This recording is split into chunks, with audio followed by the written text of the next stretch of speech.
Hi gardeners, it's Mila. Happy St. Patrick's Day to those who celebrate.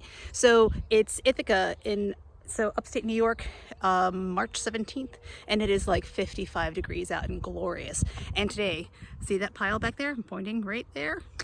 That is a pile of fresh wood chips. So while I was out and about doing errands today, I happened past one of my neighbor's houses and they were taking down a tree. So I stopped the arborist and said, hey, can you drop those wood chips at my house? And he did, which made me very, very happy.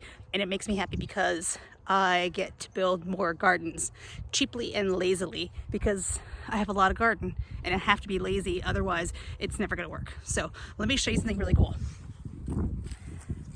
My soil here has never really been good soil. It's heavy clay, it's sopping wet half of the year, it's really dry the rest of the year, and so I'm working on raised beds where I'm growing stuff. So this stuff here, right here, this soil used to be hard clay, and now I can reach down with my hand and just do that. See that? Just like no gloves, hand into the dirt, just grab the soil. It is so soft and friable and full of wonderful organic matter, and it's really great soil. And it's because I helped the critters, the decomposing organisms that live in our soil, make it. And the way I helped them make it is one, got rid of the grass. Two, I covered up the grass and smothered it with cardboard, and three, I added tons and tons of wood chips on top of that cardboard and let all that stuff decompose, let it feed the decomposing organisms until they made me beautiful soil. So in honor of this glorious day and in thanks to the decomposing organisms, I'm going to show you how this works.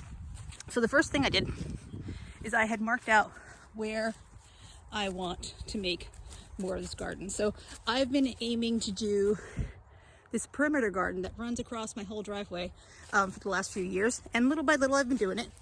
You can see here, right along here, I edged this bed right there. It's about 3 feet wide. I edged the bed and I started to add cardboard and stuff to it.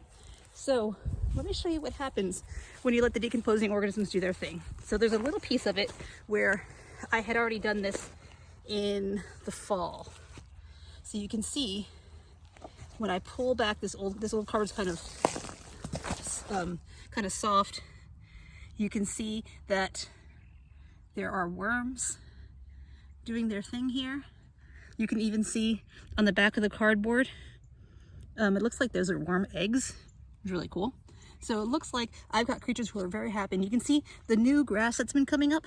It's really, really yellow and pale. And what's gonna happen is that as soon as it hits that cardboard and is not getting any light, it's going to die back. So what we're going to do is we're adding layers and layers of cardboard, double layers if you can, if you have enough.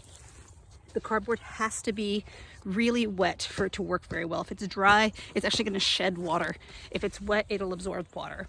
So I covered over this whole thing with double layers of cardboard, and I went and I got my lovely wheelbarrow and filled it with wood chips, and I'm just going to cover it over with about two inches thick of wood chips for the whole thing. And I'm not going to really do much gardening along this bed this year. It's basically going to be a mound of wood chips. I might throw some annuals in there just to make it look a little pretty, but what I'm doing is I'm building for the future. And by doing this, which is actually fairly easy, cardboard's lightweight, easy to use, a wheelbarrow full of wood chips is not that hard or that heavy to manage. I'm going to be able to make this new garden without double digging, without breaking my back.